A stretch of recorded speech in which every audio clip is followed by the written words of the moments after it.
Enjoy the show. What up, ladies and gentlemen? Welcome to episode number 112 of Siriani Says Sports. All sports all the time, and this is the Thanksgiving edition because for those of you who haven't kept track, it's 2 days before Thanksgiving. So we have a lot to be thankful for. I'm thankful for doing this show with these two gentlemen right here. I'm going to introduce us right now. I'm Matt Siriani, and I just came back from the gym getting in them gains again for Oh, the there you go, holidays, of Maddie. course. There you go. That's Ryan Barron Jr. He's back in his household. How you doing, Oh, Ryan? little quick trick back home. You know how it is, but yeah, a little bit more peace and quiet. Never kill anybody, but yeah, Maddie, little escape back to reality. Never hurt nobody, but yeah, I'm ready. All right, and then we got my good pal Loro Antonio from Burbank, California, at the bottom of the screen. How you doing, Loro? Doing good, Matt. We had a great game. We had a good Thanksgiving conversation yesterday after the game with the Cardinals and Niners. I mean, that was a blowout win, but looking forward to a great show tonight. All right, so here's how this show's going to go. I like to break down how the show's going to go. So this is going to be exclusively for Ryan because we're going to preview the Zach Wilson drama going on in New York. We're going to talk about the Thanksgiving games that are on Thanksgiving Day with the 3 Thanksgiving games. The 3 most important games in college football. Picks based on the spread. Low Road Nose featuring Aaron Judge. Sweepstakes again. And then we're going to go into a quick Thanksgiving message for our fans and the people that watch this show. So anyway, let's get started. So, Ryan. I will preface this, Maddie. Yesterday on Sunday, there was a lot of alcohol consumed after the Jets game. Not gonna lie to you. Really? Oh, dude, I'm like, let me just preface before you get into this, dude. I felt like, dude, I wasted 3.5 hours of my Sunday. I after the game, like, I'm just sitting there and I'm like, well, like, that was boring. So, I mean, yeah. So obviously, like, it sucked, right? And I'll get into it, right? But like, I feel like there was so many more productive things I could have been doing, right? Instead of prioritizing a jet game and red zone on in the background. But hey, I'm loyal. And someone else who also consumed 3.5 hours of their day calling the Jets Patriots game was Loro. You Loro call that game? Oh Lord. Yeah, dude, Loro called that game. Loro, I feel were you exhausted bad. after that game? Yeah, I was. It was very slow. I was Dude. not too pleased with how the offenses performed and executed. I wanted more scoring and all that, but you know, the kickoff return by Marcus Jones. by Marcus Jones was really the exclamation point in that game. But the Patriots just have to be better offensively, and I'm kind of sick and tired of how Matt Patricia's running the offense. He kind of runs an offense that's just idiotic. Hey man, it's Spy Pencil's the offensive guru, bro. I'm telling you. All right, so Loro called the game. Ryan watched the game. I semi paid attention to the game. I watched the Giants get blown out, but that's a different. That wasn't much better, man. I'm not gonna lie to you. No, it wasn't better at all. That was you got a high scoring game, but it was like, oh my god, like you want to talk about miserable New York football play on Sunday? Good lord. And then you add in the fact that I went to the Rutgers game. New York. Oh, that was that was a cold. That was a dude. I can attest to that, Matt. It was cold. It was 54-10. I was like, oh, Maddie, I was out of there by the third quarter. I was done. Oh, listen. Well, New York, New Jersey football took a massive step backwards. I can tell you that much. It took a massive step backwards. But anyway, this is exclusively for Ryan. So after the Jets-Patriots game, where the Jets lost 10-3 due to a Marcus Jones punt return for a touchdown with 5 seconds to go, Zach Wilson was asked by the media, do you feel like you let your defense down? And Zach Wilson said, and I quote him, no. So what that basically shows is lack of, the magic word, accountability. Yeah. And a lot of fans were turned off by this. A lot of Jets teammates were turned off by this. Robert Saleh had to go to a press conference after the game, or not after the game, but the next day and say, we're not committed to Zach Wilson starting for the Bears game. He might start, but he might not start because of his actions and his lack of accountability. Why is this a big deal? Because Loro, Ryan, and I have all hopped on the Zach Wilson train before. We thought Zach Wilson was the guy, but then he does something like this, where he does not perform well in a game against the Patriots. That's number one. Number two, the attitude and the ego just got in the way of things. And number three, if you overthrow a check down by 5 yards, you need to be accountable. Because he threw a pass behind the line of scrimmage over his head by about 3 feet. Yeah, pretty bad. Pretty bad.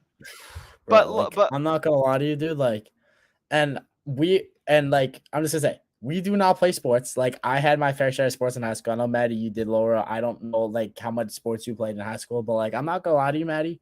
I would guarantee, dude, like, the three of us right now, dude, would be able to make those passes. I'm not saying, like, I could throw the ball to Denzel Mims right on that deep play, which, let me just preface, that was so lucky, because he underthrew Denzel Mims by, like, 7 yards, and mhm.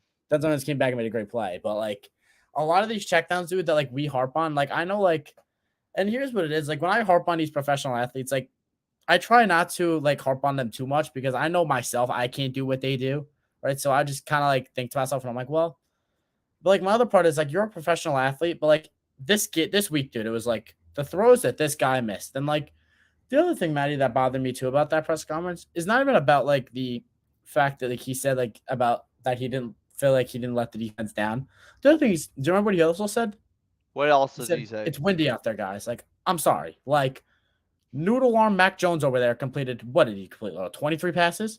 I can look at his stats right now, but I can It was like guarantee. over 20. It was like over 20 passes. Like, I'm sorry, Zach, but, like, you threw less completions than punts the Jets had the whole game. Like, I'm sorry, but, like, I don't care what wind it is. And, like, you have the arm strength to counteract that. Like, you have an arm to be able to cut through the wind. What is it, Maddie? Is it 23 for Mac Jones?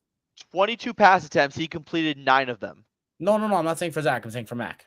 Oh, Mac Jones Was completed he 23 of 23? 27 passes. That's what I 23 of thought. 27 Okay. passes. But that's what I'm saying. And everybody knows that Zach Wilson has a stronger arm than Mac Jones. That's just a known fact. Right. And that's why that win comment to me really rubbed me the wrong, because it's like, you have no right to say that because you have a stronger arm than Mac Jones. And Mac Jones still completed 23% of, like, 23 completions. Like, I'm sorry, buddy, but, like, you got to be like Josh Allen. Like, and I hate, like, harping on, like, what other quarterbacks do, but, like, after the Bills lost to the Jets, and, like, I'll just kind of say exactly what Josh Allen said. He goes, you can't win football games. Your quarterback plays like shit. Like, that's what Josh Allen said. And, like, you got to respect it because he knows that he's the reason he lost this game. And I think Zach Wilson deep down knows that he lost this game for the Jets.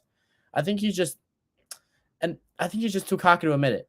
And, like, I think that's probably with young players and all that too. But now, Maddie, it brings now to the next question, right? And that was Robert Saleh's press conference yesterday where he said he's not sure if Zach Wilson should start. And I think that's a good move by Robert Saleh because I think in this type of situation, it's two things, right? You don't want to lose the locker room, right? Because as a quarterback or as a head coach, you lose the locker room. We've seen it, Maddie. What does that lead to?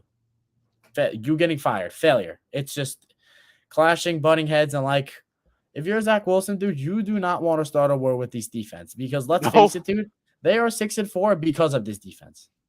So, Yes. like, if you're Zach, you'd be like, thank God for you guys. So, I mean, there's that, but it's also the fact of Robert Saleh. And I think right now it comes down to, because I know all these players respect him and all these, the whole word around the league is everybody loves Robert Saleh, everybody loves all this. So now it comes down to, does he do the right thing? And the right thing can be two separate things. I think he needs to make Zach approach his teammates and apologize, kind of like what they made Elijah Moore do when he requested the trade, Right. and make him face the locker room. Because I think now Zach, he needs to, I guess, get a reality check. And I think he's had between, like, the media the last 2 days, like, they've ripped him apart on every sports show, go anywhere right now, type in Zach Wilson, and you will just see him getting ripped to shreds. So I think that's definitely happening. But I think Robert Saleh also probably, and Joe Douglas, you would assume, probably had a heart-to-heart conversation with Zach Wilson, be like, listen, buddy, like, I know you're 22. You can't be doing this. You can't be playing like this, and you can't be doing this. And now it comes down to, Maddie, and I know in our group chat, right, there was a lot of interesting takes, and I'm not gonna lie to you, I was a part of it, Maddie. I like a lot. as us Jeff fans, we are negative, right? And I have some of my takes, right? I have, like, the one thing I wish the Jets would do is trade for 3 first-round picks for Lamar Jackson, right? They won't do that, but it's a thought, right? Just because we're Jet fans and that's what we do. But honestly, dude, the best case scenario is Zach Wilson apologizes to his team. Robert Saleh addresses this whole situation. I do think, and I know it's going to go, and I'm probably skipping to the end here, but I do think Zach Wilson will start against the Bears because I think it's the best thing because, you know the whole saying, Matt, when you have 2 quarterbacks, you have no quarterbacks? Right. And I think we're seeing that right now with the Patriots, Laura, with Bailey Zappi and Mac Jones, where I think Bill Belichick, and let me preface that real fast too. Like, and Laura, I'm not coming on here like to throw shots like Patriots fans or anything, but, like, I'm not going to lie to you, dude. Both of these teams were terrified of their quarterbacks this week. Like, they asked Mac Jones to do nothing. That guy literally sat there through 5-yard checkdowns the whole game, and they won. Like, these two teams are terrified of their quarterbacks losing them the game. Yeah, Lauro, do you have anything to say about that? Well, I got to say is that, like you guys said, Zach Wilson needs to take accountability of this. I know he's 22. He has to mature as a person. I mean, I know he can be a great player. I know he has the potential to be really good, but he can't say stuff like that because it turns fans the wrong way. Yeah, and also do you remember too about what Justin Fields did too in Chicago? And remember how big of a deal that is? And that's in Chicago, right? And I still am on the record, right, saying Chicago is one of the biggest sports markets in the world. It's not New York. Like, so as much as backlash as Justin Fields got, and I think honestly, dude, I think that's probably one of the reasons as to why Justin Fields is playing a lot better.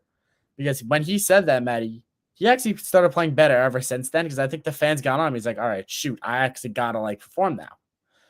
And I think now that's what Zach is. I think Zach now has to put his money where his mouth is. And if I'm the Jets this week, dude, I'd be like, all right, Zach, put your money where your mouth is. I would make Zach throw the ball 50 times this week. Really? I would not rely on the run game. I would make Zach throw this week. Because if I was Robert Saleh and you really wanted to make a point, you'd be like, okay, Zach, you win us the game then. You win us the game on Sunday single-handedly. That's what I would do. You can't let him say this and then just do nothing. Like, and I don't know how I stand yet if I want him to start him or bench him, but if he gets started, dude, he's got a halftime leash. That's all I'm gonna say. Because this game is in MetLife, dude. Yeah. And fans will boo him. No, dude. Like, if he comes out and he sucks, dude, you're gonna get the Mike White chance or Joe Flacco chance. I'm assuming the Mike White chance, but it'll start early and it'll be loud.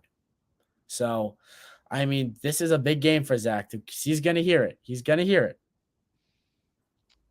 Lauro, I know you mentioned. I know you probably answered the question already, but like, do you even give Zach Wilson another chance to prove himself this week? Oh yeah, absolutely. I know people won't agree with me on this, but I still have the faith in Zach Wilson. I mean, I think that Zach Wilson just needs to mature, and I know that he can do better than he did this past week when the Jets lost to the Patriots. Yeah, it was not a good game at all across the board. But Zach Wilson and the Jets take on, ironically, the Chicago Bears in MetLife Stadium. Thank God, dude. Thank God. So we'll have to see how that game goes. That's gonna be, I think, a 1:00 game on Sunday. So Yeah. yeah. You know what sucks now, Maddie? What? The whole AFC East is not in the playoffs anymore. Yeah, the Jets are out because the Bengals won this week and they're 6-4. And you know what terrifies me right now, dude? What terrifies is the you? Jets now in terms of like playoffs and everything like that. Is that the Jets are actually in the worst spot out of all the teams. Because let's see now. The Patriots had the tiebreaker over the Jets. The Bengals had the tiebreaker over the Jets. That's right. And don't forget about the Chargers.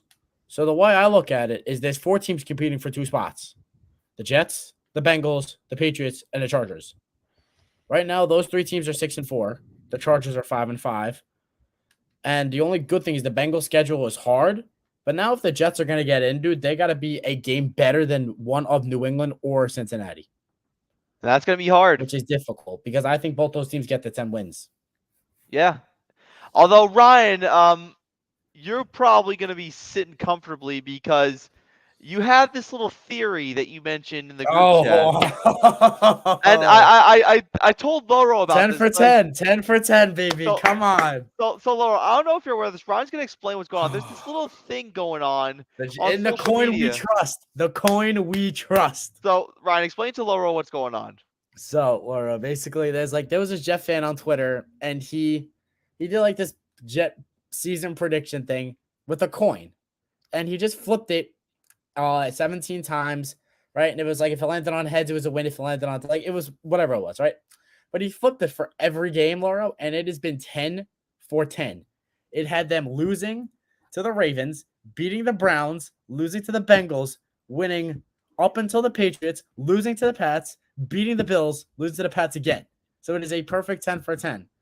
But now here's the second part of this, right? What it has them is it has them losing to the Bears. Then it has them beating the Vikings. Then it has them beating the Lions. and then it has them. I think it has them like basically it has them finishing at I think 11 wins. 11-6. Yeah, 11-6, and they go there, and it has them winning the wild card, and it has them winning the divisional. It has them losing the AFC Championship. I don't know if I go that far, dude. But Maddie, if there is like, I don't even know what you call this. I don't even know what the hell you call this stupid thing. If it's like a miracle or I don't even know what. I don't know what it is.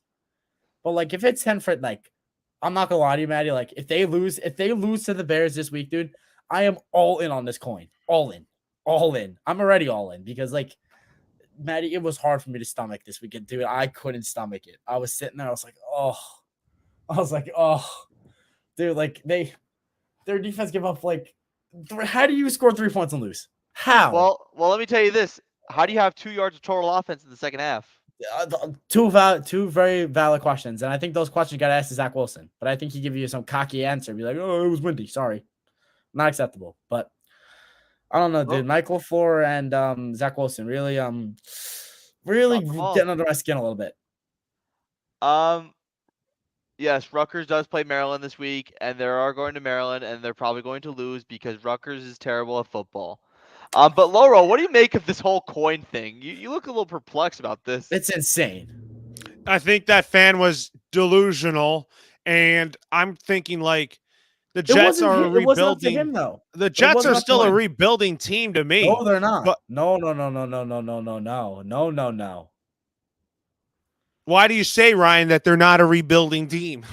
Why would I say that? Look at their roster. Look at outside of Zach Wilson. Tell me they're not a Super Bowl contending defense right now. They are. Look at their offense. Breece Hall, Michael Carter.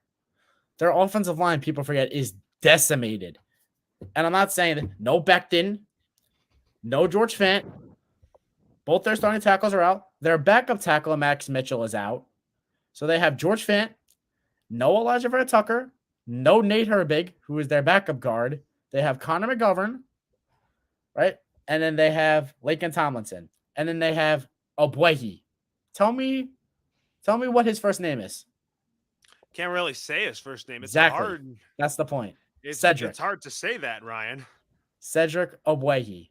Never heard of that guy ever before he was on the Jets. And no tough love to Cedric Obwehi. Like you're a football player, you're making more money than I can ever dream of, right? But besides the point, right? Like offense loaded, wide receivers: Corey Davis, Garrett Wilson, Elijah Moore, Breece Hall, Michael Carter. Tight ends, pretty good. Offensive line, pretty good. Defense, oh boy. Quentin Williams, probably top 3 defensive tackle in the league, right? Pass rush, insane. They sacked the Patriots 12 times in 2 games. Linebackers, really pretty freaking good. They're probably their weakest link on defense. Cornerbacks, they had the best cornerback trio in football. In Sauce Gardner, DJ Reed, and Michael Carter. And then safeties, they're not great, but they're pretty damn good, dude. Like, you ask anybody in football right now who's the top. I think the Jets are the best defense in football, right? And they're up there, right? But like, I disagree with you that they're a rebuilding team because I would consider the Giants a rebuilding team. I think the Jets are on another like. And I'm not saying, Matt, like I think the Giants had them coaching, but I'm saying roster wise, like we're like when you're saying it's a rebuilding team, rebuilding the roster is. I think the Jets are past that. Like if you look at this team, dude, they're ready to win. And Zach Joe Douglas loaded them up. Dude, Zach is the main reason they're 6-4. They should theoretically be 8-2. I'm sorry, I'm not gonna throw in like, let's just say right now, Maddie, they had Jimmy G starting against the Patriots twice. I think they win both those games. Really? I think they beat New England twice if Jimmy G's their quarterback. That's a big take. I don't think it's that big of a take, dude. The Patriots scored 3 points yesterday or on Sunday. 3 points. They scored 10, Ryan. Well, they're not counting the punt return. Their offense scored 3 points. The other game, they got like their 22. Defense was dead. Yeah, Zach Wilson threw 3 picks. Like, I'm sorry. Like, I think like if Jimmy G's their quarterback, they're 8-2. Maybe you could say they lose the Browns game, right? But fine, 7-3. They're a legit better team, and I think the Jets roster is Super Bowl contending. I just think their quarterback's holding them back. Mm-hmm. All right, so we obviously Ryan unloaded a lot here on the Jets. There was a lot to discuss. Oh, dude, I've had a lot. Let's feel free as a bird now. But no, not really, because I still gotta wake up tomorrow and watch some more of these reviews. It's just, dude, boy. It's yikes. All right. Well, we're gonna put something on the screen right now. It's Low Road Nose time, and Low and I have talked about this man a bunch over the last. We're gonna transition to baseball really quick. We talked about Aaron Judge a lot. He got his first qualifying offer from the Yankees, but Loro, Aaron Judge came home recently. Yes. Yes, he did. He's actually in San Francisco as we speak. And as of right now, based on what I know, he is meeting with the San Francisco Giants tonight on a potential contract. And I was watching a video from what JP Morosi was saying. He said that a deal with Aaron Judge could get completed after the winter meetings in San Diego next weekend. And also, what the sweepstakes look at this point, based on what I saw, the Giants have now emerged as the new favorite to sign Aaron Judge, along with the Yankees second, and then my Dodgers third. So it's basically between those three teams that will end up with Aaron Judge. But in my opinion, I think it's between the Yankees and the Giants. But I'm 50-50 now on where Aaron Judge goes. Will he stay in the Bronx, which wouldn't surprise me? It would also not surprise me if he's a Giant.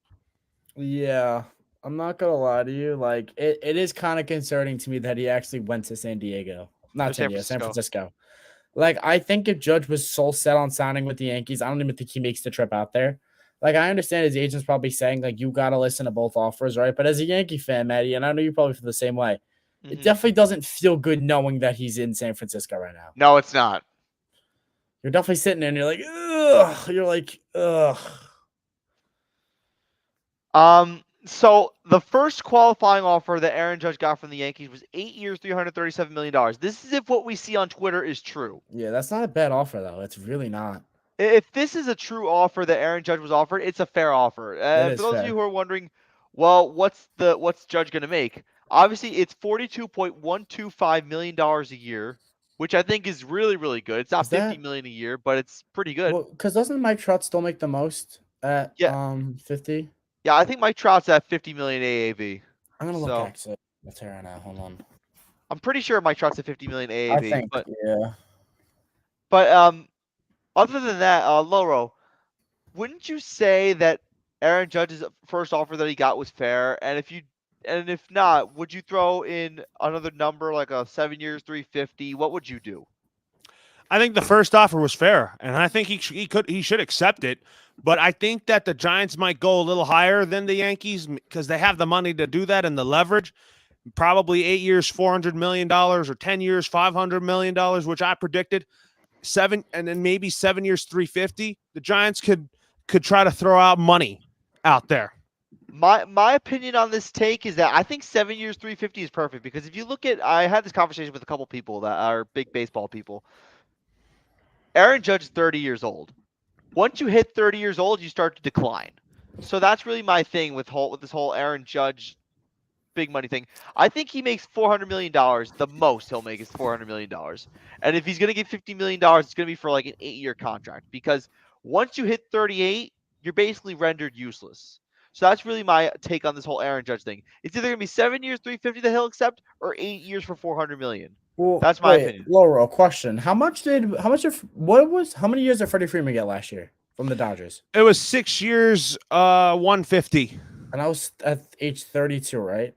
Yeah, at age 32, he got. So Freeman's gonna be so he'll be like 38. Okay. But Freddie Freeman can still get it done, guys. No. I'm not saying that. I'm trying to compare like age-wise, like where he's gonna get done, because I think that's kind of what Judge is looking at. Because then Freeman's gonna be playing till he's 38. Yeah. He also plays first base though, which is like definitely like helps him a little bit. Right. I know Rizzo's 33, 34, something like that. And also, Maddie, on top, I'm looking at the AAV list right now, right?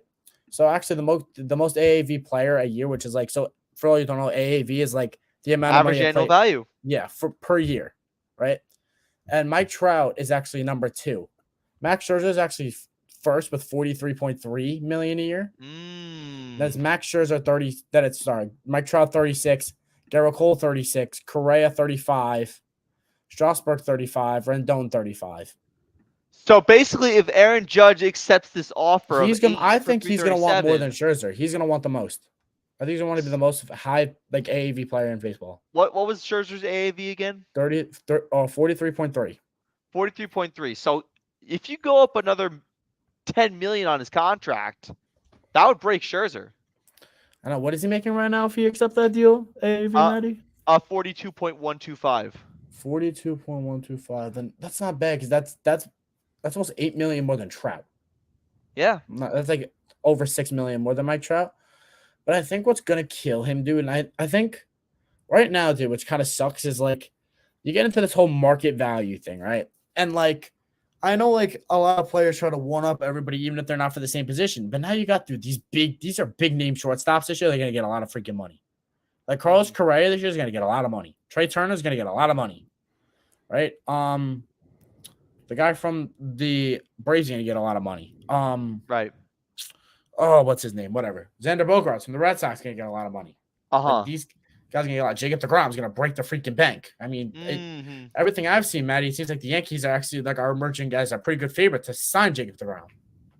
That's what I heard. Right. And then so the two things that I've heard out of the Yankee camp recently is the whole thing with Jacob DeGrom, right? And then the other thing that I heard is actually I heard that contract's a little off. What I hear is Judge's camp wants 10 years. And I would not. Are you crazy? I don't want to pay Judge till he's 40. Like, I'm sorry. Like, if that's what it takes, dude, I can't. I can't pay Judge till I can't. I can't because like I can't watch him at 39 years old. I can't do it. I can't watch him at 40. Dude, like even if it's his 39, it's a 40. Dude, I can't. Like, I understand like you're Aaron Judge. Like, I understand you're probably like one of the best players in baseball right now, but like, dude, like I don't know why. Like, just take more money for less years. Like, I know in baseball, right? Because these contracts are all fully guaranteed. Like, I understand why Judge wants the 10 years, right? But like, it's just it's so gross. And if like for me, Matt, as a Yankee fan, if the Dodgers are not the Dodgers, if the Giants are willing to pay him until he's 40, at that point you can have him. I'm not paying him till 40. I can't do it. Yeah. So Loro, do you think Aaron Judge is worth playing till 40, or do you think he's good till 38, 37 years old? I think Judge would be good until like 37 or 38. He plays outfield and he has a lot of running to do with his legs, but I think that he's going to be getting a lot of DH time too. But thankfully with the universal DH, he could use that to rest his legs and just hit. All right, but I think they got to wait till Stanton's off the books. How long is that? Do we know? Stanton's contract? Stanton's contract is ridiculously bad. No, I'm saying how much longer is it? I think it's like 5 more years or something. I think it's like ridiculous. Hold on. I'll check right now. John Carlos Stanton's contract. Wow. But like still, like it's kind of amazing where you look at it and it's like Judge could potentially play till he's 40. And he will, bro. He will. But like the thing is, he's not gonna. All right, so John Carlos Stanton's contract was 13 years, $325 million. 13 years. 13 years, 325. That's basically $25 million a year for anyone who's keeping track of numbers. And let me just see here. All right, so declines opt out remaining Yankee for some. I think he's there till 2027. Oh my god. Yeah. 5 more years. Like that's what also hurts Judge too. He's gonna be 5 more years. Oh my. 5 more years of Stanton, 6 more years of Cole. Bro, no, but it's not even Cole is the issue. Like that means Judge is gonna play center field till 35, or right field till 35. And like this was Judge's first healthy season, dude. Like, I'm sorry, like I don't think he's playing outfield till 34. I don't think he like at a high level. I mean, he could probably play till 35, but like, Laura, what like now I'm thinking you're not gonna be able to DH him now till 35. Like that's also what sucks now because what are you doing with Stanton? You making him Stanton play outfield while Judge DHs? It looks like that, right, Lauro? That's like I think it looks like that. You're right about that. That's a bad problem. Shoot, that's a bad problem. Oh boy, there's still plenty of time to go, but as Lauro said before, there will be a sweepstakes and the contract might get resolved by after the winter meeting, so we'll have to keep our eyes on that. And like I said, as soon as we hear something about Aaron Judge, we will keep you posted. But now it's time for the NCAA college games of the week. There are 3 of them that we're really keeping our eyes on. Bangers this week. 3 bangers, and we're each gonna preview. Oh, Maddie, do you want to talk about the Hendon Hooker thing really quick or no? That the torn ACL that sucks. The Hendon Hooker That's a tore his ACL killer. against South Carolina, and Tennessee's officially out of the college football playoff hunt. That was a killer, dude. That sucks. That's gonna kill his draft status. Kill it. No, that's good, dude. Jets drafted him in the 3rd round. Come home. Come home, Hendon. Oh my god. Please, come home. Anyway, what we're gonna do this really quickly because we're already a half hour in through 2 segments.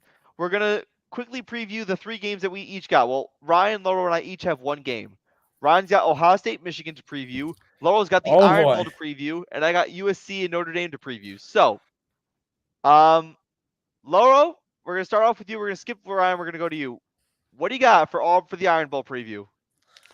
If you talk about this, I got Alabama winning. Obviously, I mean, you talk about the Alabama Crimson Tide shutting out Austin Peay last week, and I really think that if you look at this game in particular, I really think that what you're going to see is that you're going to see a hard-nosed rivalry game at Bryant-Denny Stadium. And I'm really looking forward to this game. I bet. It just seems like a lot. So now, Ryan, you got Ohio State, Michigan. What are you looking forward to? Oh, bangers, dude. You got probably one of the best passing offenses versus one of the best running offenses in probably all of college football. I mean, you probably have arguably a top 3 running back on Michigan in Blake Corum, who I think is probably not getting as much respect as he deserves because of Bijan Robinson, the running back for Texas, who's an absolute animal, by the way. Mm-hmm. And then obviously that Michigan defense is still really, really freaking good. They lost Aiden Hutchinson, they lost David Ojabo last year, and they didn't really seem like they took much of a step back. And let's also not forget, Matty, this is 2 versus 3, right? So one of these teams now may get knocked out of the college football playoffs with this, which is probably going to be really unfortunate. Right. And then let's just jump over to Ohio State for a second, dude. Probably the best passing offense in college football, right? Probably right up there with I don't even think Georgia's is better. I think Georgia's probably got a better defense, a better run game, but I think they might have the best passing offense in college football, dude. I mean, we talk about all the time, Jackson Smith and Jigba, right? Who last year was getting so much hype last year. This year is underperformed, and they're still one of the best passing offenses in football. I mean, Marvin Harrison Jr. this year, I mean, my God, they probably have the guy that's going to go number 1, if not number 1, number 2 overall in the NFL draft, and CJ Stroud, who has been lighting up college football this year.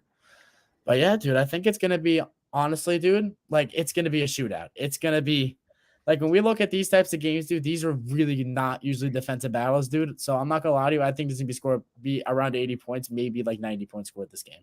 So according to Ryan Jr., take the over for Ohio State. Michigan. I would say so. I think. Right. I mean, what do you disagree? I think it's gonna be a shootout. I think it's gonna be a shootout too. All right, the game I have now. This is probably the most interesting game of the week, in my opinion. USC Notre Dame, a long-time rivalry between these 2 long-time prestigious programs.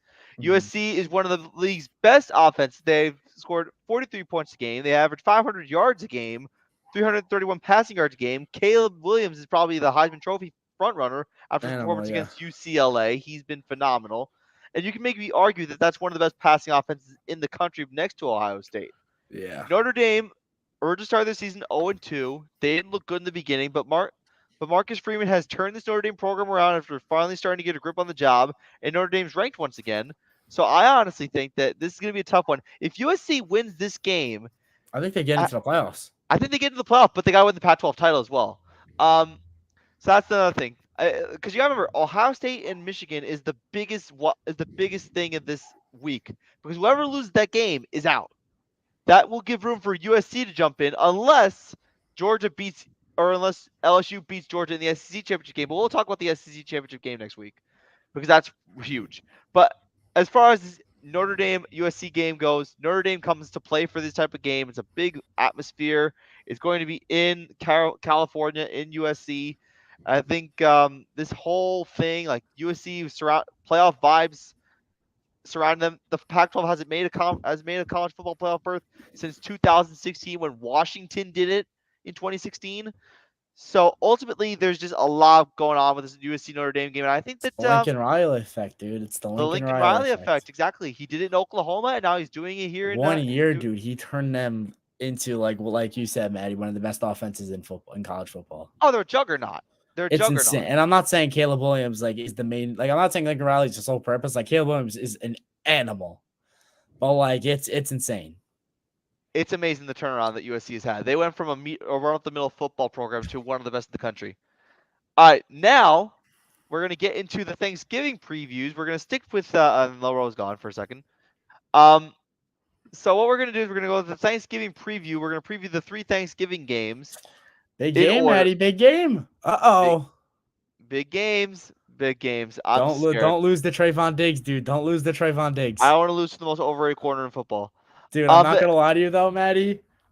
Poor Andrew Thomas this week, bro. Poor Andrew Thomas. Gotta go up against Micah Parsons. Big boy Micah Parsons. Also, fact check me if I'm wrong. Is Evan Neal playing? I don't think he is. I don't believe so. He hasn't been active for weeks. Oh boy. Oh Lord. D-Law, Lawrence Armstrong, Micah. Oh boy, Maddie.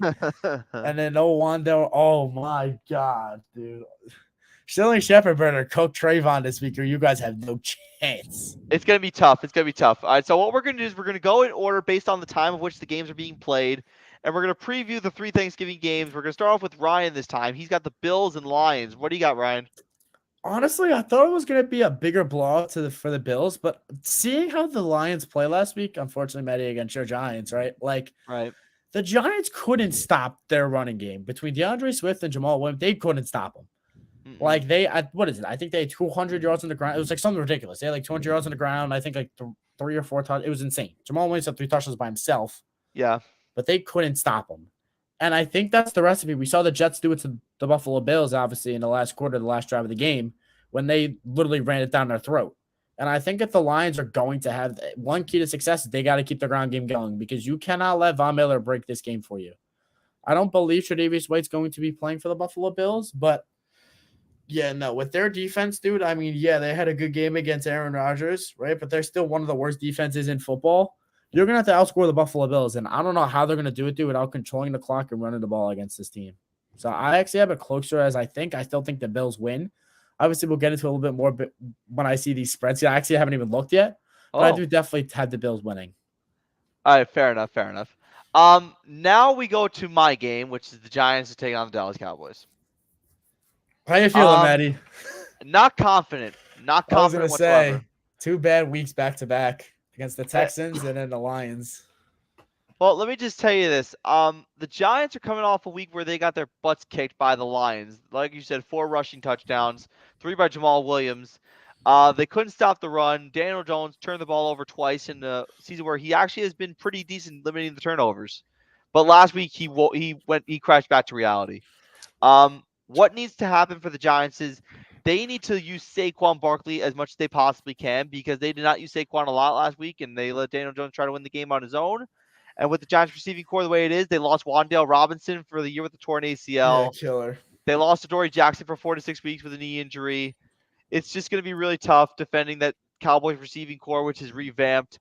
The Cowboys are coming off a blowout win to the Vikings. Did you see that Odell is most likely going to Dallas now? I heard that he's intrigued by coming to the Dallas Cowboys. So now that's a double whammy.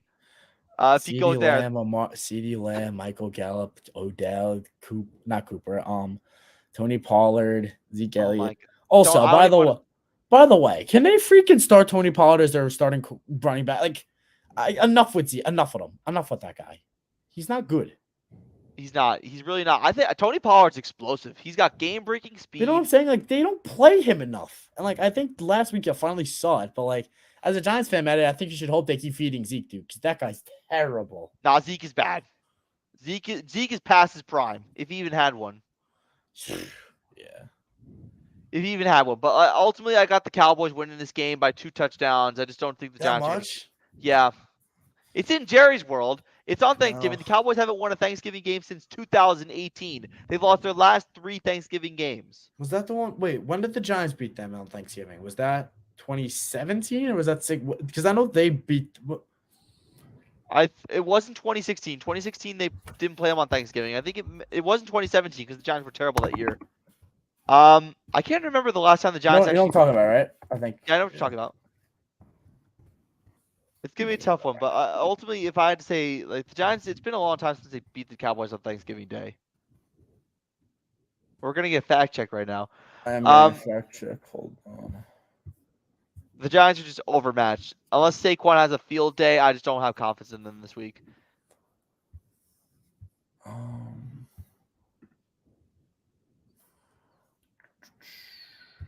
Tough one. Really, really tough question. yeah. I'm still. I can't. I'm looking We'll right we'll, now. we'll skip. We'll come back to that when we have the chance. But now we gotta let Loro preview his game, which is the Vikings and the Patriots in U.S. Bank Stadium in Minnesota. Loro, what do you got? I got the New England Patriots winning this game. I feel like that Kirk Cousins does not play well in primetime games, but I really think that the Patriots offense will finally show up. It's going to be in a dome, and I really think that in a dome stadium, this is your chance to find a way to regroup and try to get your offense going in a stadium like this. And plus, this is the Patriots' first game back at US Bank Stadium since losing to the Eagles in Super Bowl 52. Mm-hmm. Now, what would be the key for the Patriots to win this game? Execution on offense.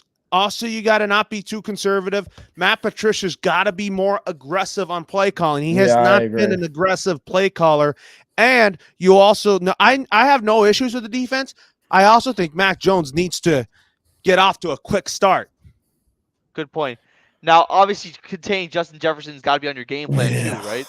Yes, absolutely. You got to find a way to contain him. And if you don't, it is going to be a long day for the defense. Yeah. I'm not gonna lie to you, Laurel. And like, I mean, tell me if I'm wrong, but I feel like the Patriots are doing the same thing the Jets are doing, and they're kind of caging Mac Jones the same way the Jets are with Zach, where they're not really letting him like air the ball out. Kind of like they're kind of just like very like they're making them play kind of they're playing scared with their quarterback. Like, you know what I'm saying? Like, I feel like they're not letting him like let it rip. What do you think, Laura? I have no comment on that. Like, I don't know. I feel like the Patriots is, and as well as the Jets, you just run through like Ramondre Stevenson and the Jets, obviously through their backs. But like, I don't know, dude. I feel like you just gotta let it rip. But I don't know. Hopefully. I mean, I need primetime Kirk to beat the Patriots so bad, but I mean, I don't know, bro. You get Kirk Cousins on primetime. We'll see how it goes. Kirk Cousins in prime time is not good. I can just tell you that much. He's the opposite of Aaron Rodgers. The very opposite of Aaron Rodgers. That's fair. That's fair. All right, so now we're gonna do picks based on the spread, and then we're gonna go into a segment that Laurel thought would be good. We're all gonna say what we're thankful for in the spirit of Thanksgiving, but for the And also, don't forget sponsors and sponsors. Right, I forgot to do that at the beginning of the show. But do you want Ryan, to do you want to do the Thursday night games? So the Thursday games too? Sure, we'll do the Thursday games too. No, Okay, no. We already picked those, so we probably should do Sunday and Monday based on the spread. All right, we'll do that. We'll do that. I'm down. All right. So Sunday, Monday. So first then, so on Sunday, we have the Tampa Bay Bucks and the Cleveland Browns. It is the Bucks minus 3.5. The Bucks are slowly getting back on track. They had a phenomenal game in Germany where the fans just could not be contained. It was a statement win versus the Seahawks, who are actually not a bad team this year. But the Browns, they have one more game left. This is their last game before they get Deshaun Watson back. So, Amari Cooper, here you come, buddy. You'll probably know what that is for. But anyway, I gotta go with the Buccaneers on this one. I think that the Browns are just not there with Jacoby Brissett. I mean, he had a good run, but I think Jacoby Brissett's reign ends on a bad note. Ryan, what do you think? I got the Browns.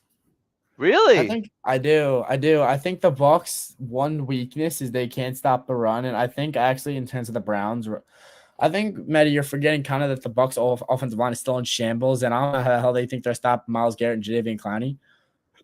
And I think I do trust their defense enough to slow down like the Bucks offense. I think Leonard Fournette now, as you can see, is clearly just not it for the Bucks right now. And it just comes down to can Denzel Ward and Greg Newsome lock down Mike Evans and Chris Godwin. All right, so you have the Browns plus 3.5 here. Yes. All right, Laura, what do you have? I got the Tampa Bay Bucks. I think the Bucks are slowly getting back on track, like you said, and Tom Brady's starting to find himself again. All right, Fair enough. Laura and I got the Bucks, and Ryan's got the Browns. What's next? Come on, Tennessee or Cincinnati Bengals at Tennessee Titans. The Cincinnati Bengals are actually favored in Tennessee by 1.5, which is insane. Actually, that is insane. I did not expect that. The Bengals are a pretty good team. You need them to lose. Come on, Jets fans. You are Titans fans this week. Exactly. You need a Jets win and a Bengals also put the Jets back in the playoff contention. For a playoff spot. So both teams are good. This is a rematch from the divisional playoff game where Joe Burrow was sacked 9 times by the Titan defense. Um, the Titans have one recipe for success: give the ball to Derrick Henry. Nothing else. Just give the ball to Derrick Henry. Ryan Tannehill is not the best passer in the NFL, but I think he's good enough to win you this game. I think if the Bengals defense has a bad game, and Joe Mixon doesn't play, by the way, Joe Mixon's a concussion protocol. It could be. This is a tough one, man. I gotta say, I'm going with the Titans on this one. I'm gonna say the Titans minus plus 1.5 here. Laura, what do you think? Say that again, please. Sorry. Titans, Bengals, Titans, Bengals minus 1.5. I'm gonna go with the Cincinnati Bengals. I don't really trust Ryan Tannehill in like late games and all that. He's a game manager, but I think that the Bengals are gonna find a way to stop Derrick Henry like they did in the playoffs last year. Okay, Ryan, what do you think? I'm actually going to agree with you, man. I think I'm going to go with the Tennessee Titans because I think, Matty, that this offensive line for the Bengals is still not great.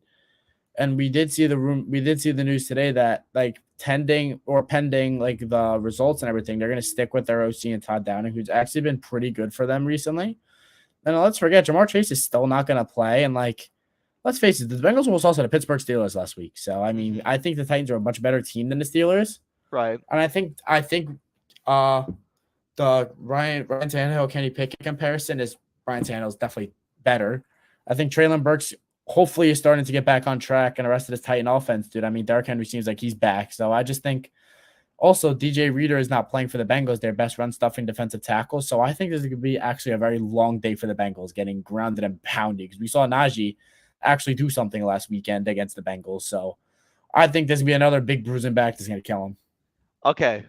So Ron and I have Tennessee. Laurel has Cincinnati. What's next? Next, Houston Texans at Miami Dolphins. Dolphins minus 12.5. I mean, come on. Yeah. Come on. Yeah.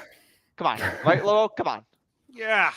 I don't have a lot to say on that game, by the way. Nope. All right, so we all got Dolphins minus 12.5. What's next? Yeah, we all got Dolphins. We all did. Oh, boy, yeah. But I think the Dolphins win, but I don't think they cover the spread because I think their offense is too good to cover the minus 12.5 spread. Ooh. This is fascinating, actually. Chicago Bears at New York Jets. Jets minus 4.5. I know what you're thinking. That's fascinating. Bears minus 1.5? No, Jets minus 4.5. Jets minus 4.5. Wow. That's intriguing. With everything, I think Vegas knows Justin Fields isn't playing. It has to be. Well, yeah. Like, why would they be favored by 4.5 with everything going on right now in the Jets? Why are they favored? Like, I understand they're at home, but 4.5 against the Bears? I don't know, dude. Like, I think Justin Fields must not be playing then. It has to be. I think Justin Fields doesn't play. And if that's the case, I think that the Jets win this one by 4.5. Yeah, I think. I hope. I mean, I'm gonna go with him because I have to, but that's a very that spread doesn't seem right. Laura, what do you Something think? seems off. I think the Jets win. I think it's going to be a competitive game, but I see the Jets winning. Okay. That's fair. Fair enough. All right, so we all got the Jets. What's next? Atlanta Falcons, Washington Commanders. Commanders minus 4.5. Look at the Commanders have so turned inspirational. It on. So inspirational. I am so scared facing the Commanders twice. They look good, man. You hit them in their stride, which sucks. We got to play them when they're hot. Taylor Heineke is just phenomenal. Terry McLaurin is just phenomenal with Taylor Heineke. The Commander defense woke up against the Texans. And Chase Young's coming back. It's just like, and they're playing the Falcons, right? Yeah. No Kyle Pitts. No Kyle Pitts. The Falcons offense is anemic. You don't know what you're going to get from them. I got to go with the Commanders on this one. Minus 4.5. I got to go with the Commanders. I think I'm going to agree with you. Laura, what do you think?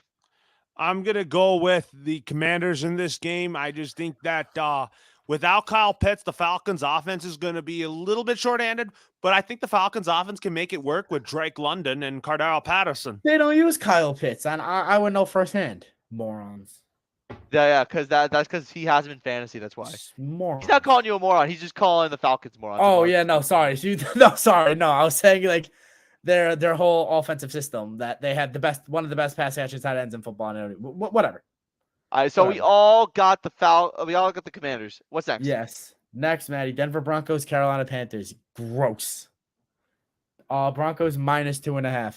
All right, hold on a second. Who cares? Panthers are starting Sam Darnold. I mean, ugh, They're gross. starting Sam Darnold. Yeah. I don't care what happens in this game. Just give me the Broncos. I don't Yeah, care. gross. Laura, Yeah, what do you same. think? Denver Broncos. This game is disgusting. Yeah, this game is gross. This is terrible. This is gonna be lower. This is gonna be Jets Pats of last week.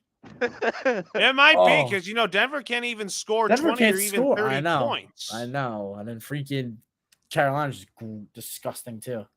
All right, what's next? Next, Baltimore Ravens, Jacksonville Jaguars. Ravens -3.5.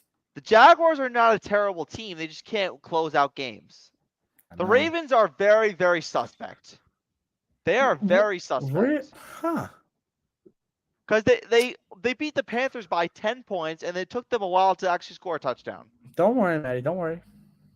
right. I have complete faith. I don't have faith. I think the Jaguars are not gonna. I don't think the Ravens are gonna cover the spread. What's the spread? 3.5.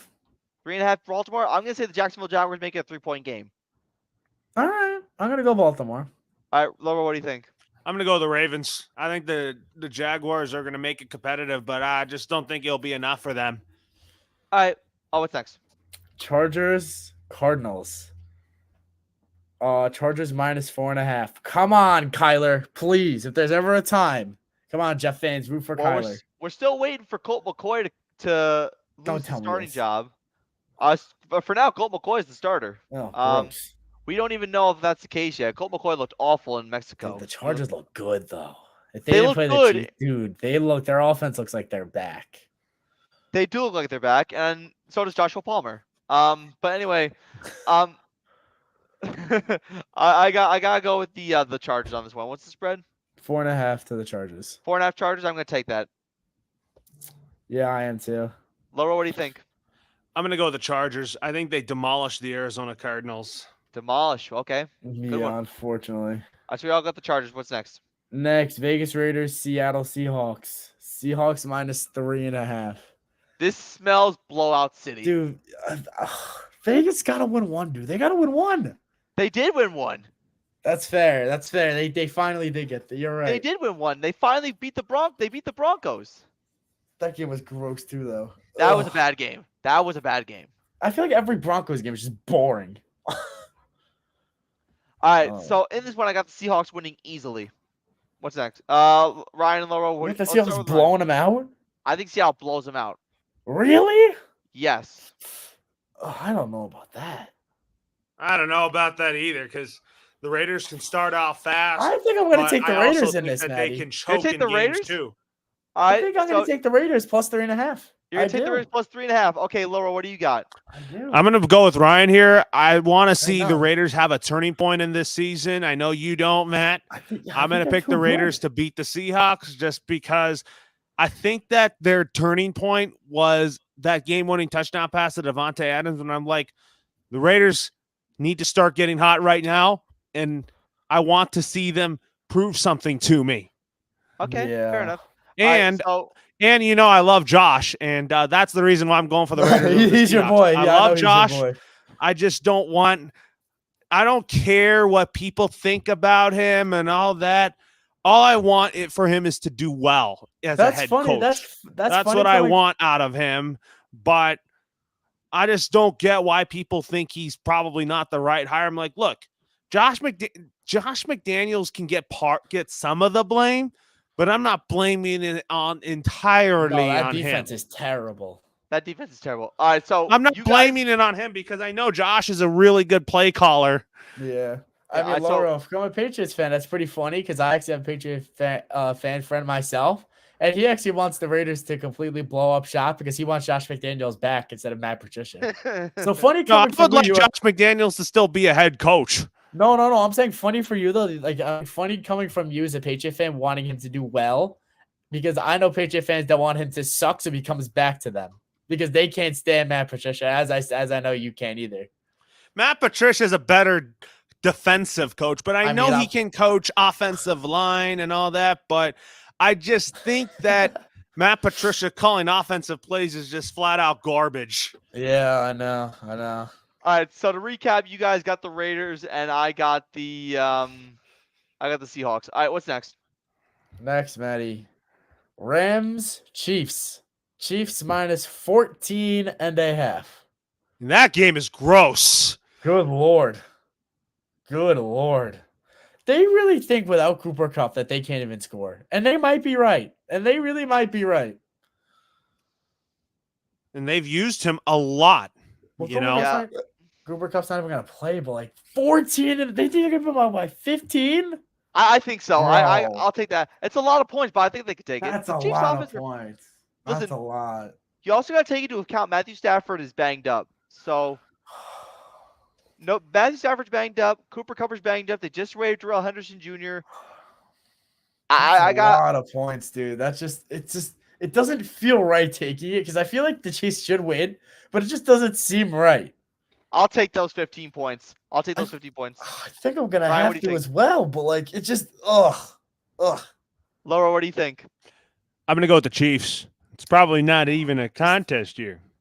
All right, what's next? It's not a contest, but 15 points? That's a lot of points, dude. All right, what's next? Next, Niners, Saints. Niners minus 9.5. Saints beat the Rams last week. They did. This seems like... It seems like a trap game. This seems like a classic Jimmy G just like lay an egg game to me. This seems like Jimmy G came off a big game. I feel like, you know what it is? That's what it smells like to me, Matty. Jimmy G comes off with a 3-touchdown game. He lights up the scoreboard and just comes in and sucks. I feel like this is that type of Jimmy game for me. I could see that happening. I'm going to go with the Saints +9 here. Plus 9.5. Yeah, I do like that. I think I'm going to go with that too. I do like that because their defense, don't forget, is still pretty good. Yeah, Laura, what do you have? Which game? Saints 49ers, Niners minus 9.5. I'm actually gonna go with the San Francisco 49ers. Okay. All right, so Ryan and I have the Saints and Laura has the 49ers. What's next? Next, Matt. Green Bay Packers, Philadelphia Eagles. Eagles minus 6.5. Sunday night football game, people. And it's in Philly. It's I also in want Philly. to put into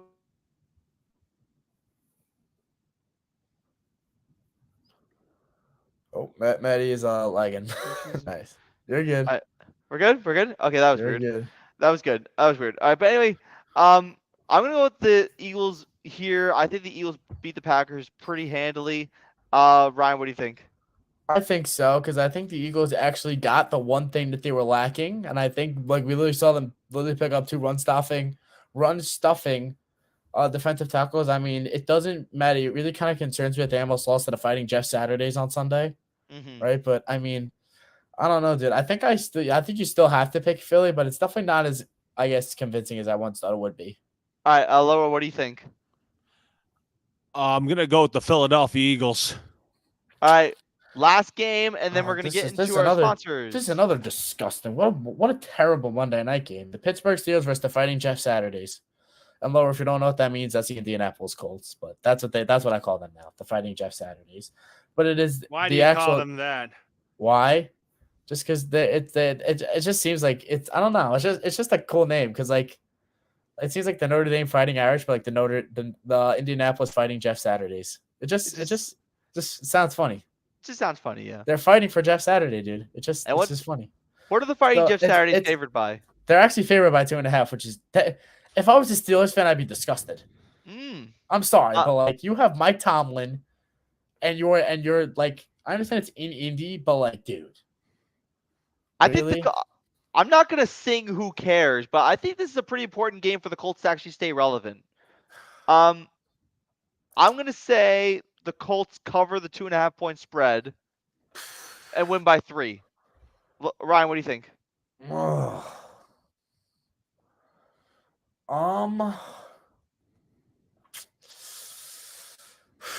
Shoot. I think I'm gonna go with the Pittsburgh Steelers. All right, Laura, what do you think? I'm gonna go with the Colts. Fighting Jeff Saturdays, baby. Oh yeah, hell yeah. I mean, all right. This game is like really ugly too. All right, so those are picks based on the spread, but Siriani says Sports, for those of you who are unaware, is sponsored by the following: DAS Technology Consulting, simplifying technology; by Valix Enterprises, building projects for success; by Jag One Physical Therapy, official therapy provider for the teams you love; the Grace Foundation of New York, support, empower, educate, enhance; Outback Steakhouse in Milltown, Aussie rules; Rocco's Original Italian Ices, a sweet summertime treat all year round; and by Integrated Planning Group, client focused, advice driven. Now, before we go, this is where we get a little sentimental on the show. We're going to talk about what we're thankful for before we go, and I'm going to start with Loro because Loro said something really, really nice yesterday when we called the game in Mexico. So, Loro, what are you thankful for? Tell the fans. Thankful for the friends I have, my family, and also the house that I live in, and also I'm also thankful for doing the show with you and Ryan, and also calling games with you on Colorcast. Awesome. Thank you, You know, Loro. That means a lot. go ahead. Ryan, what are you thankful for? Um, most of the same things Laura is. I'm thankful that my football team is actually above 500 for the first time in Thanksgiving in probably above 6 years, which is it's a good treat, right? Actually being relevant in fantasy is another interesting one, right? Oh, shut up. no, Shut up. I didn't say I said relevant. I said you're still relevant too. I Okay. just said relevant. Okay. But yes, obviously, my family, my friends, all the stuff I have. Obviously, for you, Maddie, my duo, my guy, Thank you, man. my sports ranting partner, Laurel, new addition, but always fun. Always fun. It's nice to have another AFC East fan in here. Obviously, we disagree on a lot of stuff. We go back and forth, but it's all for the good fun. But yeah, no, it's honestly, dude, like I don't know, dude. I got a good life. Got a good life. All right. Now, here's what I'm thankful for. I'm going to rehash some of what I said last night. Um, I'm thankful for the following people: my mom, my dad, my sister, Sam, I love you; my dog, Lucy, I love you a lot. Lucy. I'm thankful for my grandparents, Viv and Hey. Jim. I'm thankful for my dad's side of the family, obviously, Dad, Leslie. I don't know if you're watching the show, guys, but I'm thankful for you guys. I'm thankful for my grandma, Kathy, my Florida family. Hey, shout out. Shout out to the Florida fam. You're awesome. Floridians. The 85 Floridians. degrees. I'm jealous. No, not really. I like the cold. I appreciate the call too. I'm thankful for my work friends at Outback Steakhouse. I want to give them a shout out separately. Hey. I want to give a shout out to Lee Mazikian first because the last 2 years I was struggling with a lot of things in my personal life, and it wasn't just COVID; it was a couple of things. But when I needed a job, Lee Mazikian took me into open arms and brought me back to Outback, and he allowed us to do Siriani Says Sports at his place. So I'm thankful for Lee for giving me the opportunity, but also allowing me to use my creative freedom and do the show at his place. I'm thankful for Joe and Jim, the co-managers there at Outback Steakhouse. And then for people, Sierra, Lindsay, Caitlin, I'm thankful for you guys. You guys make me feel so awesome when I'm at work, and I appreciate you guys a lot. And for the other people that I've forgotten out back, there's just too many people to name that I just really can't fit in one sentence that without being coherent. And I just felt like I had to say that. Like, thank you so much. I want to thank Devin Rocco. I'm thankful for you, man, for giving me another opportunity to work for you. I have a blast working for you. It's a different environment for me, but I'm very, very appreciative and thankful that you give me opportunity to help your company out and help out small businesses that are still suffering because of COVID. Um, it means a lot. But Ryan, My guy. I'm thankful for you, man, because this show wouldn't have been a thing without you. Because Thank you, not bro. just you pushing the buttons, but also because whenever we do the show together, you always come up with ideas and you always make the show entertaining because of your rants and your passionate sports Hey, man, knowledge. everybody loves the jet rants, bro. I, Even me. Even I me. love that. I love that so much about you, man. And I'm just happy that you're my cousin. I Appreciate couldn't you. have asked for a better cousin. Really, I couldn't have asked for a Appreciate you. better. Appreciate I you. couldn't have asked for a better person to do the show with. Now to you, Loro. I'm gonna rehash some of what I just said last night. So as you know, when I started Colorcast, Ron and I came on the show. CEO Evan Kirkham gave us an opportunity to call a game and try to make some money, which it didn't really turn out to be that way. But I wanted to explore Colorcast a little bit deeper and see how other people were doing. So one night I'm watching the Vikings play the Green Bay Packers, and there's this woman named Live Love Sports who I don't know what she's doing now, but she was calling the game with Loro, and Loro invited me on to call his game very late in the game when it was all said and done, when it was basically out of reach. And Loro allowed me to come in, and we hit it off from there. And we've been calling games a lot ever since. And I'm passionate. Like I'm a passionate sports guy. I love sports so much. It's basically a bunch of my life. And Loro, I know, is the same type of person because he knows everything about every sports team, every executive, every manager, every general manager, every player, coordinator. Well, like you name it, Loro knows it. That's why I made a segment just entitled for him. Um, I know it's very hard to get a sports job in this industry because it's just very, very competitive. Whether it's in New York, New Jersey, or whether it's in Burbank, California, it's very, very impossible to get a job. But I know something that I could do while I can't get the job. It's to keep my dreams afloat in some way, shape, or form. And Loro gave me the chance to relive my sports dream by calling the games every Sunday and Monday on Colorcast, which will now be headed to Twitter Spaces, which we'll get into soon. Um, Loro, I cannot name a single person outside my family that makes me feel good about myself, makes me feel more enthused to do Siriani Says Sports. And I appreciate your commitment to the show. Like every Monday night, you give me advice on how we could do the show, what could change, what could be added, what could we do to make the show better. And I appreciate that a lot because it makes me feel good that someone's enthused about doing this show, and I'm glad that you're part of the Siriani Says Sports family because your enthusiasm and your knowledge are what's essential for this show. And you're not just a partner, you're not just a broadcast partner, you're my friend, and I'm thankful for you, man. Thankful for you too, Matt. I appreciate you, man. And looking And forward to continuing this partnership for a long time. Look at Manny, absolutely. man. So inspirational. And then, oh, while he's on here, I gotta give a shout out to my man Chris Jureko. I know I don't see him too often, but he took me to the gym recently, and I got some gains in. Hey, Chris, I go. know I know I My don't see you guy. too often, but I'm thankful for you wanting to stay in touch with me and you wanting to hang out with me. And obviously, a lot of the things that you did for me while you were around were awesome. And I'm very, very happy to call you my friend. Obviously, and your support for Sirianni Says Sports. I call you the super fan for a reason because you always watch the show and you always support it. And I'm just thankful that you're around to continue showing that growth while the show progresses and gets better and better each and every week. So I'm thankful for you. I also gotta give a quick little shout out also to my two friends that I don't really give too much credit to, but I also gotta mention them.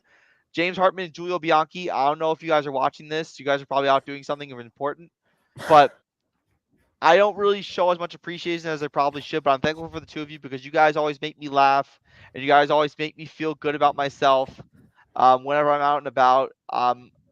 Partying is not my forte, and I know it's not yours, but you know, it's just I'm just happy that I've known them since middle school, kindergarten, respectively. Like I've known them for a really, really long time, and you're always putting a smile on my face, and you're always making me feel good about myself in every way, shape, or form. And I'm thankful for the both of you. Um, but with that all being said, I'm thankful for the life that I live in and all that stuff. But anyway, you can find us on Facebook, YouTube, Instagram. We're gonna address Colorcast next week on the show because there's some pretty big news regarding that. But Facebook, YouTube, Instagram, Twitter, those are the four outlets that you can find us on. And yeah, episode 112 in the books. Hope you all have a wonderful Thanksgiving from Ryan Barron Jr., from Loro Antonio. I'm Matt Sirianni. Thank you all so much for tuning in to today's episode. I greatly appreciate every single one of you for tuning in. Please spend time with your family on this Thanksgiving. It means the world And to watch everybody. football. And watch football. But yeah, like please, please, please support. Please be with your family during this amazing time. But again, thank you so much for tuning in. Have a great night, and of course, peace out. A good night,